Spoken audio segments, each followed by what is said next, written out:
श्री स्वामी समर्थ. नमस्कार भक्तांनो. स्वामी चिंतन या आपल्या लाडक्या चॅनलवर तुम्हा सर्वांचे मनापासून स्वागत. अवधूत चिंतन श्री गुरुदेव दत्त. श्री स्वामी समर्थ.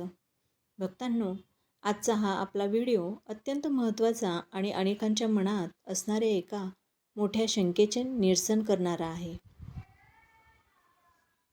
आपल्यापैकी अनेकजण स्वामींचे परमभक्त आहेत. दिवसरात्र स्वामींच्या नामस्मरणात लीन असतात. स्वामींवर त्यांची अथांग श्रद्धा असते, पण तरीही त्यांच्या मनात कुठेतरी एक अनामिक भीती असते किंवा शंका दाटलेली असते. ती शंका म्हणजे, मी तर मांसाहार करतो, मग मांसाहार करूनही मला स्वामींची कृपा कशी प्राप्त होईल किंवा होईल का? मांसाहार करणाऱ्या सामान्य व्यक्तीला स्वामी आपल्या भक्त म्हणून स्वीकारतात का? माझ्या हातून मांसाहार केल्यामुळे काही पाप तर घडत नाही ना? असे अनेक प्रश्न आणि अगदी साहजिक आहेत. कारण आपल्या समाजात भक्ती आणि आहार या दोन्ही गोष्टींकडे पाहण्याचा दृष्टिकोन खूप वेगळा आहे. बऱ्याचदा मांसाहार करणाऱ्या व्यक्तीला असे वाटते की आपण काहीतरी चुकीचे करत आहोत आणि यामुळे स्वामी आपल्यावर कोपतील किंवा आपली भक्ती स्वीकारणार नाहीत. पण भक्त हो, आज आपण स्वामींच्या विचारांच्या, त्यांच्या लीलांच्या आणि अध्यात्माच्या प्रकाशात याच प्रश्नांचे अगदी सोपे मार्गदर्शक उत्तर जाणून घेणार आहोत. हा व्हिडिओ पूर्ण ऐका, जेणेकरून तुमच्या मनातील सर्व शंका दूर होतील. सर्वप्रथम एक गोष्ट अगदी मनाशी पक्की बाळगा. स्वामी हे ब्रह्मांड नायक आहेत. ते चराचरात व्यापलेले आहेत. स्वामी माऊली आहेत आणि एका आईसाठी तिची सर्व मुले सारखीच असतात. आई कधीही आपल्या मुलांमध्ये त्यांच्या खाण्यापिण्याच्या सवयींवरून भेदभाव करत नाही. स्वामींना काय हवे असते? स्वामींना हवा असतो केवळ आणि केवळ तुमचा भाव. भाव तसा देव, ही उक्ती आपण नेहमी ऐकतो. स्वामी तुमच्या थाळीत काय आहे यापेक्षा तुमच्या हृदयात काय आहे हे आधी पाहतात. तुमच्या हृदयात स्वामींबद्दल अथांग प्रेम, आदर, श्रद्धा असेल तर तुमचा आहार कोणताही असो, स्वामी तुमच्या हाकेला नक्की धावून येतील. स्वामी चरित्रात आणि स्वामींच्या अनेक कथांमध्ये आपण पाहिले आहे की स्वामींनी कधीही कोणाचाही बाह्य गोष्टींवर किंवा त्यांच्या जातीवरून, आहारावरून धिक्कार केला नाही. स्वामींच्या दरबारात प्रत्येक जीवाला समान स्थान होते. अगदी पशु पक्ष्यांवरही स्वामींनी अफाट प्रेम केले. मग माणसाचा आहार मांसाहारी असला तरी स्वामी त्याला आपल्यापासून दूर कसे लोटतील? स्वामींना तुमच्या मनाची शुद्धता हवी असते.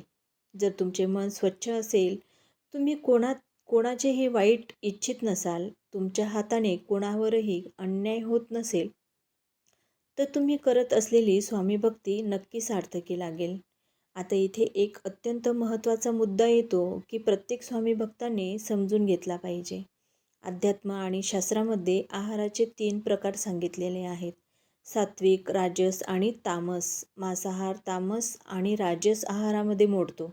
या आहारामुळे शरीरात, मनात एक प्रकारची चंचलता किंवा तामसी वृत्ती निर्माण होते किंवा होऊ शकते असे मानले जाते. या उलट सात्विक आहारामुळे मन शांत, एकाग्र होते. म्हणूनच जेव्हा आपण एखादी मोठी साधना करतो, उपवास करतो किंवा विशेष अनुष्ठान करतो, तेव्हा सात्विक आहार घेण्याचा सल्ला दिला जातो. पण याचा अर्थ असा मुळीच नाही की मांसाहार करणारा माणूस पापी आहे किंवा स्वामी त्याला कधीच स्वीकारणार नाहीत. तुम्ही मांसाहार करत असाल तरीही स्वामींची कृपा मिळवण्याचे काही सोपे आणि महत्त्वाचे नियम आपण समजून घेतले पाहिजे. जर तुम्ही मांसाहार करत असाल तर काही गोष्टी आवर्जून पाळा. ज्या दिवशी तुम्ही मांसाहार करता त्या दिवशी स्वामींच्या मूर्तीला किंवा फोटोला थेट स्पर्श करणे टाळावे. त्या दिवशी तुम्ही मानसपूजा करू शकतात. मानसपूजा म्हणजे मनातल्या मनात स्वामींचे ध्यान करणे, नामस्मरण करणे. स्वामींना तुमच्या शरीराच्या स्पर्शापेक्षा तुमच्या नामाचा स्पर्श जास्त प्रिय आहे.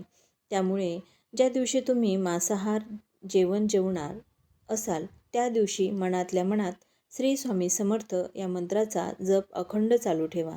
नामस्मरणाला आहाराचे कोणतेही बंधन नसते.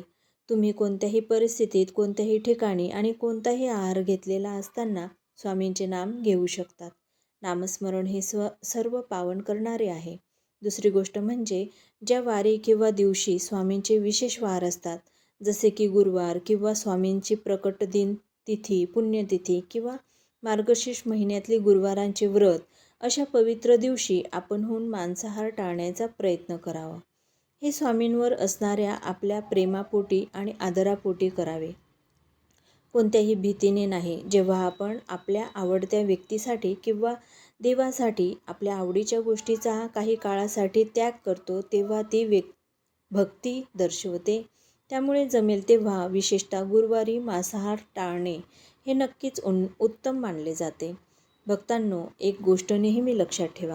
मांसाहार करणे तात्पुरते शरीराचे पोषण आहे, पण तुमची कर्मे हे तुमच्या आत्म्याचे पोषण करतात.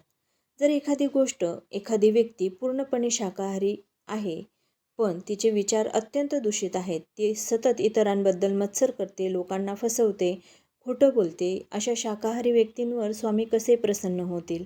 याउलट एखादी व्यक्ती परिस्थितीमुळे किंवा तिच्या कौटुंबिक सवयींमुळे मांसाहार करते, पण ती मनाने अत्यंत दयाळू, गरिबांना मदत करते, प्रामाणिकपणे आपले आयुष्य जगते आणि स्वामींवर मनापासून प्रेम करते, तर स्वामी अशा व्यक्तीच्या घरात आणि हृदयात सदैव वास करतात. स्वामींनी नेहमी कर्माला महत्त्व दिले आहे. भिवू नकोस, मी तुझ्या पाठीशी आहे. हा जो स्वामींचा अलौकिक संदेश आहे, तो प्रत्येक भक्तासाठी आहे. स्वामींनी असे कधीही म्हटले नाही की मी फक्त शाकाहारी लोकांच्याच पाठीशी राहीन. स्वामी प्रत्येकाच्या पाठीशी आहेत. फक्त तुमच्या हाकेत ती आर्तता आणि तो जिव्हाळा असायला हवा. अनेक भक्तांचा असा अनुभव आहे की सुरुवातीला ते मांसाहार करत होते, पण जशी जशी स्वामी भक्ती वाढत गेली, तसा तसा स्वामींच्या नामस्मरणाचा प्रभाव त्यांच्या मनावर पडत गेला. तशी तशी त्यांची मांसाहाराची आवड आपोआप कमी होत गेली आणि ते सात्विक आहाराकडे वळाले. हा स्वामींच्या भक्तीचाच चमत्कार आहे. स्वामी आपल्या भक्ताला आतून बदलतात. त्यांचे विचार, त्यांचे मन आणि त्यांच्या सवयी हळूहळू शुद्ध करत नेतात. त्यामुळे जर तुम्ही मांसाहार करत असाल तर स्वतःला दोषी मानू नका. मनामध्ये कोणतीही अपराधीपणाची भावना मनात ठेवू नका. माझ्या हातून पाप घडत आहे का, हा विचार करून स्वतःला त्रास करून घेऊ नका. तुम्ही फक्त स्वामी चरणी शरण व्हा. तुम्ही स्वामींचरणी लीन व्हा. तुमची भक्ती, तुमचे नामस्मरण, तुमचे सत्कर्म चालू ठेवा. बाकी सर्व काही स्वामींवर सोडून द्या. स्वामी योग्य वेळी तुमच्या मनात योग्य ते परिवर्तन घडवून आणतील. स्वामी महाराज हे दयाळू, कृपाळू आणि भक्तवत्सल आहेत. त्यांना केवळ तुमच्याकडून भक्तीची आणि विश्वासाची अपेक्षा असते.